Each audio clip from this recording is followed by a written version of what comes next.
안녕하세요. 30대 초반의 여성입니다.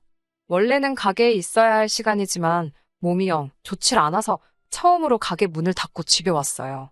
얼마 전 남편과 이혼을 하면서 정신적으로, 육체적으로 많이 지쳤던 모양입니다. 이후로 한 번도 어디 가서 속 시원하게 터놓지도 못했으니 그 피로가 쌓이고 쌓였던 모양이에요. 그래서 고민 끝에 이렇게 사연을 적어봅니다. 마치 대나무 숲에서 임금님 귀는 당나귀 귀라고 외치는 것 같네요. 여기다 다 털어놓고 나면 제 마음이 좀 편해질까요? 이혼하게 된 이유를 말씀드리려면 저와 남편의 배경을 먼저 설명드려야 할 것 같네요. 일단 저는 서울에서 몇 손가락 안에 드는 대학을 졸업했습니다. 이후로는 대한민국 사람이라면 한 번쯤은 들어봤을 법한 회사에 들어갔네요. 이제서야 말이지만 하고 싶었던 일이라기보다는 그렇게 사는 게 맞는 것 같았어요. 대학을 졸업하고 안정적인 직장을 갖는 것, 그것 말고 다른 길은 생각해 본 적이 없었습니다. 하지만 직장 생활을 4년 정도 하다가 때려쳤어요. 회사 생활에 적응을 못하고 그랬던 건 아닙니다. 오히려 처음 하는 사회생활이다 보니 의지와 열정도 있었고 패기도 넘쳤지요. 주중주말 할 것 없이 제 한 몸을 바쳤다 표현해도 좋을 만큼 열심히 일했어요. 하지만 그 때문인지 한 번은 사무실에서 쓰러지고 말았습니다. 그 길로 바로 앰뷸런스 타고 응급실을 가게 되었지요. 병원에 누워있는데 문득 그런 생각이 들더라고요. 이렇게 사는 게 맞나? 죽기 살기로 일해서 회사 좋은 일만 시키는 건 아닌가? 이 정도 열정이라면 뭐래도 난 잘할 수 있을 것 같다는 겁이 없었던 거지요. 돌이켜 생각해보면 솔직히 회사 생활이 마음은 편했습니다. 제가 그랬다는 건 아니지만 설렁설렁 시간만 때워도 한 달에 한 번씩 돈 들어오잖아요. 마음 고생할 일도 없고 그렇기에 회사를 관두고 장사를 시작하겠다라는 생각을 행동에 옮기기까지가 쉬운 결정은 아니었습니다. 그리고 그때만 하더라도 제가 요리의 요자도 모르는 사람이었거든요. 결국 고민 끝에 일단 아르바이트라도 해보자는 결론을 내렸습니다. 그렇게 퇴근 후에는 집 근처 식당에서 일을 하기 시작했어요. 설거지부터 시작해서 서빙에 고기 굽기까지 안 해본 게 없습니다. 돈을 번다기보다는 수업을 듣는다는 생각으로 열심히 다녔어요. 그렇게 6개월 정도 해보고 할 수 있겠다는 확신을 갖게 되었지요. 스스로에 대한 확신은 생겼지만 더 큰 관문이 남아있었으니 바로 부모님을 설득하는 일이었습니다. 부모님께선 항상 입버릇처럼 제가 얌전히 회사 생활하다가 좋은 사람을 만나서 결혼하면 좋겠다고 말씀하셨거든요. 그런 부모님께 제가 식당에서 일을 하고 있다는 것과 앞으로 식당을 차릴 거라고 했을 때 어떤 반응이셨을지 상상이 되실까요? 어머니께선 굳이 왜 사서 고생을 하려 하냐, 배부르고 등 따시니까 딴 생각을 하는 거다. 이제껏 고생의 기억자도 모르게 키워놨는데 왜 험한 길로 가려고 하냐. 너무 속상해 하셨습니다. 하지만 아버지의 반응은 달랐어요. 아버지께선 그 정도로 노력을 해보고 하는 이야기라니 말리지 않으시겠다며 사업도 다시 일어날 수 있을 때 해보는 게 좋다. 이렇게 된 거 한번 열심히 해보라고 절 응원해 주셨지요. 나중에 들었는데 아버지께서 저에게 그렇게 말씀해 주셔서 어머니께 엄청 혼나셨다고 하더라고요. 아주 그냥 딸내미 고생하라고 고사를 지내지 그랬냐면서요. 아, 저희 부모님은 사이가 좋으신 분들입니다. 그리고 마침내 저는 입사한 지 6년 차가 되던 해에 회사를 나왔습니다. 친구들과 지인들의 반응은 크게 두 갈래로 나뉘었어요. 대단하다와 미쳤다였지요. 모두 다 응원이라 생각하고 회사에서 멀지 않은 곳에 위치한 신축 오피스텔 상가에서 배달 전문 국밥집을 열었어요. 그리고 음식점은 제 예상보다 빠른 속도로 성장해 나갔습니다. 오픈한 지 4개월 만에 저 혼자서는 감당하기 어려울 만큼 주문량이 늘었거든요. 물 들어올 때 노저우라 하잖아요. 저는 고민 끝에 조금 더 큰 평수의 가게로 위치도 옮겼고 배달만 하던 가게에서 내부에서 식사도 가능한 식당으로 규모를 키웠습니다. 배달만 하던 때와 달리 홀손님을 받기 시작하자 아무래도 자주 오시는 단골 손님들과 친분도 쌓이기 시작했어요. 그리고 남편은 그 손님들 중 한 명이었지요. 무슨 출석 도장이라도 찍듯 일주일에 두세 번은 가게를 찾아왔는데 매번 똑같은 메뉴만 먹어서 모른 척을 할래야 할 수가 없었어요. 그러다 하루는 자기 아는 동생이 빵집을 오픈해서 거길 갔었는데 제 생각이 났다며 디저트 몇 가지를 두고 가더라고요. 솔직히 동네 장사다 보니 손님들이 떡도 가져다 주시고 뭐 이런 거 저런 거 소소하게 챙겨주시는 경우가 종종 있어요. 그래서 남편의 디저트도 그런 뭐랄까 이웃으로서의 호의라고 생각했지요. 하지만 남편의 간식 공세는 점점 빈도수도 잦아졌고 가격대도 높아져 갔습니다. 단순히 이웃의 호의라고 생각하기엔 조금씩 불편하게 느껴지더라고요. 게다가 식사를 공짜로 줄 수는 없었으니 의도치 않게 일방적으로 받기만 하는 상황이 되었고요. 고민 끝에 남편에게 부담스럽다고 솔직히 털어놓았습니다. 그러자 남편은 그렇게 생각할 줄은 몰랐다며 사실은 저를 좋아했답니다. 그러면서 저를 진지하게 알아가고 싶다고 하더군요. 생각지 못한 남편의 고백이 당황스러웠지만 남편이 쑥스러운 듯 죽벽거리는 모습이 왠지 순진하게 느껴져서 제 마음에 문이 열렸던 것 같아요. 저는 남편에게 생각해보겠다 했고 그렇게 일주일 후 저희는 정식으로 사귀는 사이가 되었습니다. 남편은 중소기업을 다니는 평범한 직장인이었습니다. 벌이가 넉넉한 건 아니었지만 사람과 사람이 만나는데 돈이 전부는 아니잖아요. 성실하고 자상한 남편의 성격을 보고 결혼을 결심했습니다. 사실 이 밖에도 남편은 여러 가지 좋은 점이 있던 사람입니다만 결혼해서 이혼까지 한 마당에 제가 전 남편 추켜 세워서 어디다 쓰겠어요?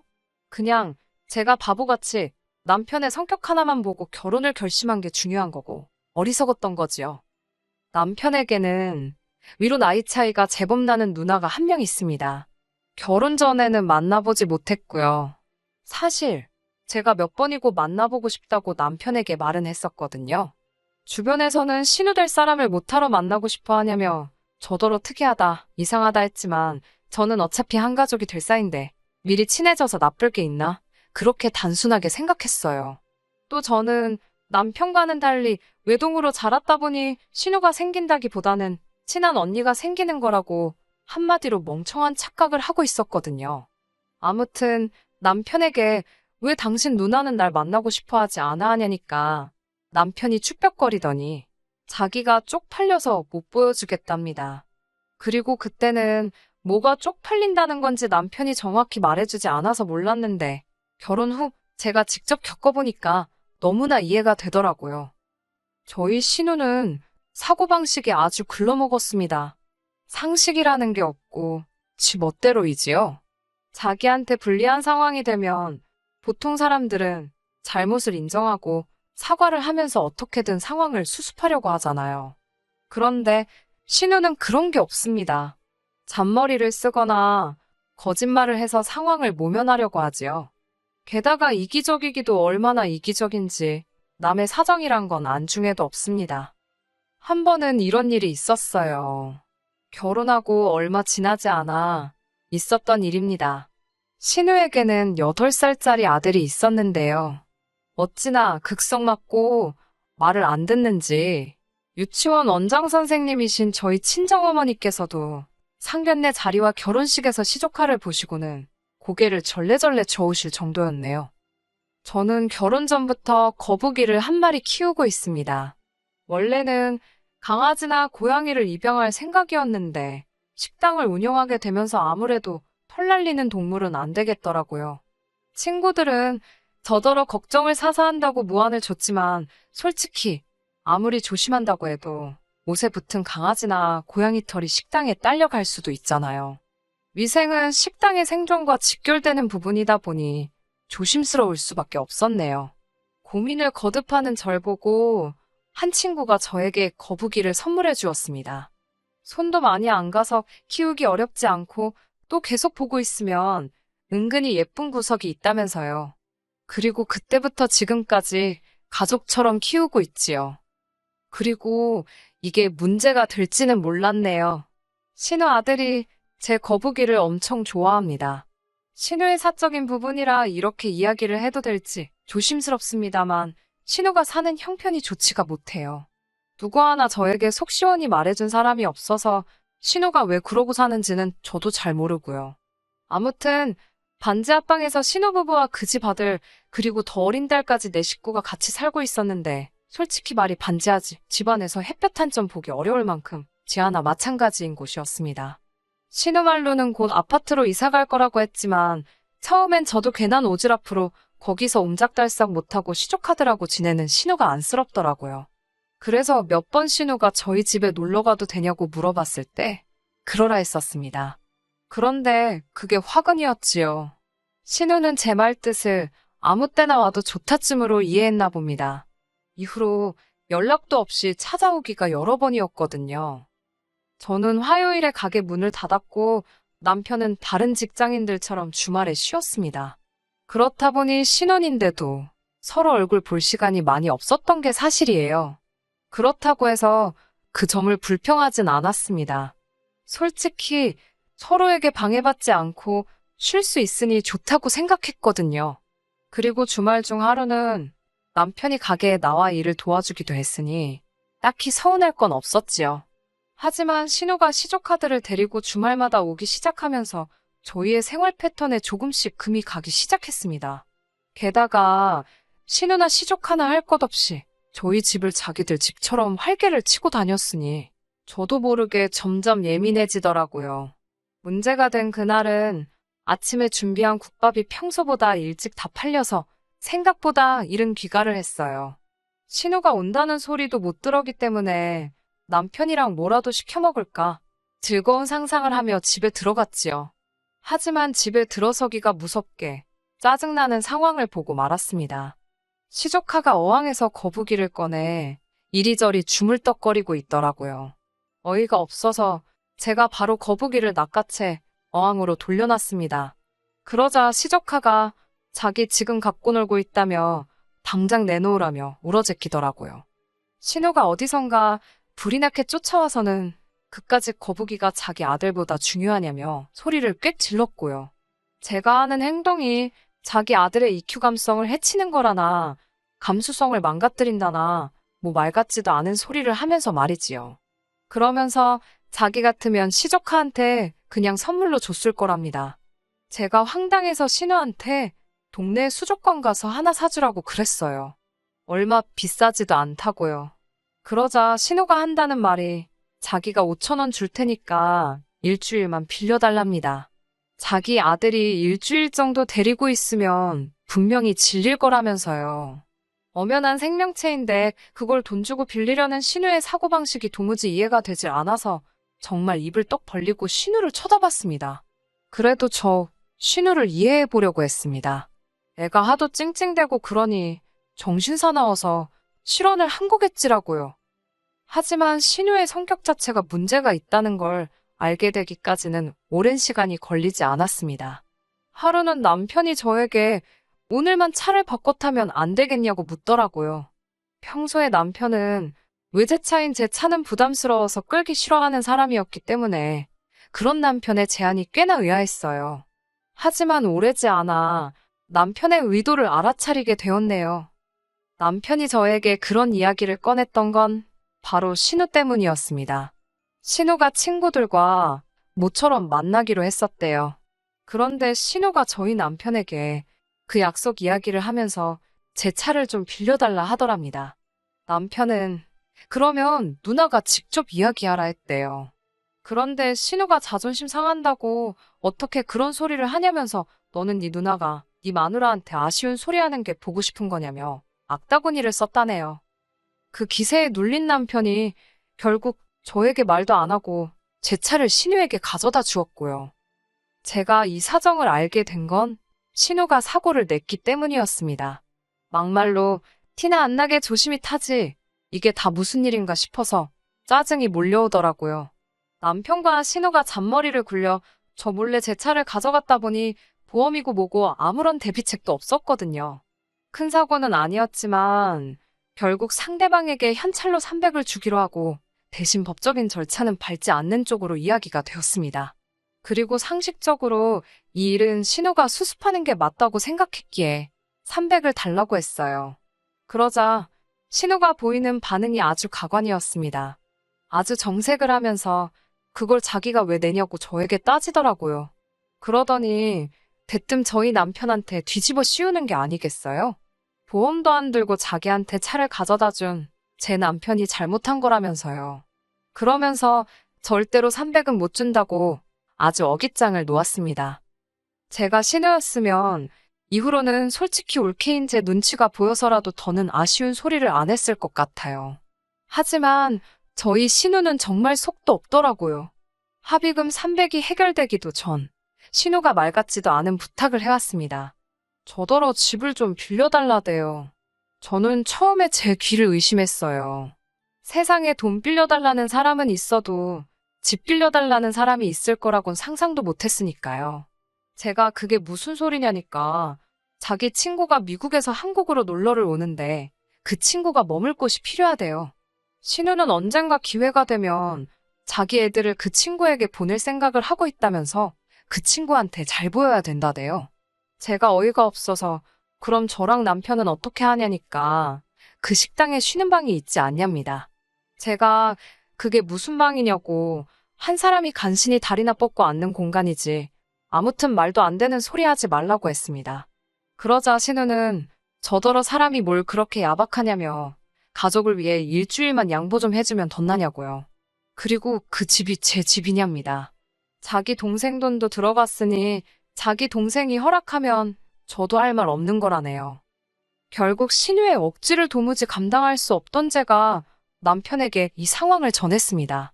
남편에게 신우와 잘 좀 이야기를 해서 상황 좀 해결해보라고 했고요.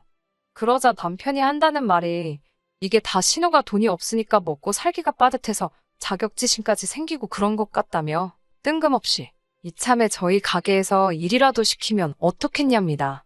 제가 어이가 없었지만 100번 양보해서 그럼 애들은 조카들은 어쩌냐고 물었습니다.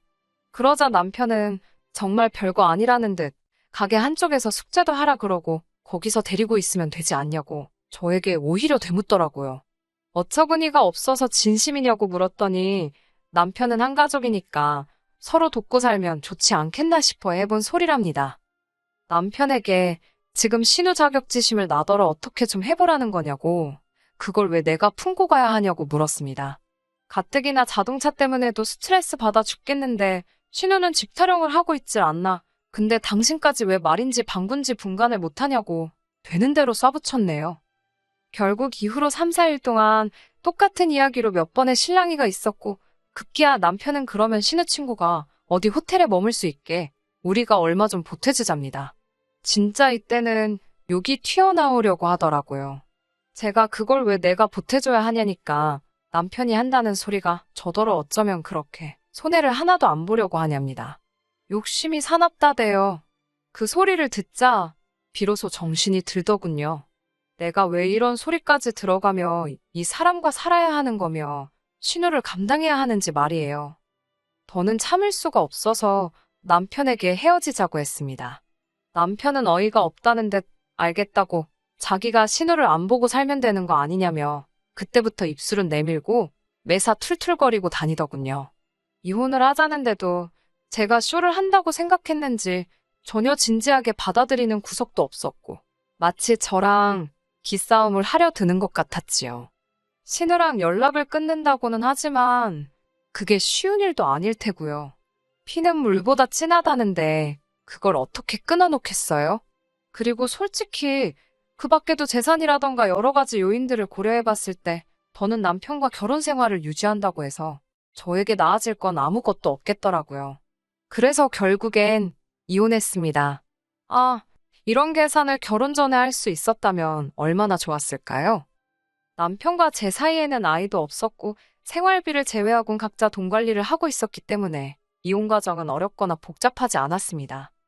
이후로 저는 처음 장사를 시작했던 초심으로 돌아가 열과 성을 다해 가게에만 신경 쓰고 있습니다. 이혼까지 하고 돌아보니까 삭막하게 들리겠지만 절 배신하지 않는 건 돈밖에 없다 싶더라고요. 그래서 오늘도 열심히 돈 벌고 왔네요.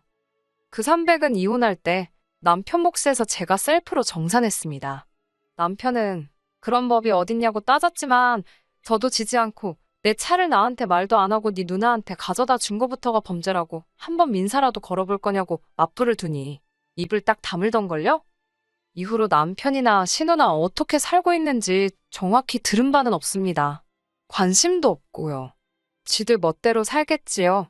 뭐, 제 알바인가요? 그래도 여기 와서 신나게 한 20분 떠들고 나니까 마음이 좀 개운해지네요. 내일은 오늘보다 더 힘내보겠습니다. 저한테 응원의 박수 좀 부탁드려요. 끝까지 들어주셔서 감사합니다. 오늘의 사연은 여기까지입니다. 구독과 좋아요, 알람 설정 부탁드리고 더 좋은 사연으로 다시 찾아뵙겠습니다. 감사합니다.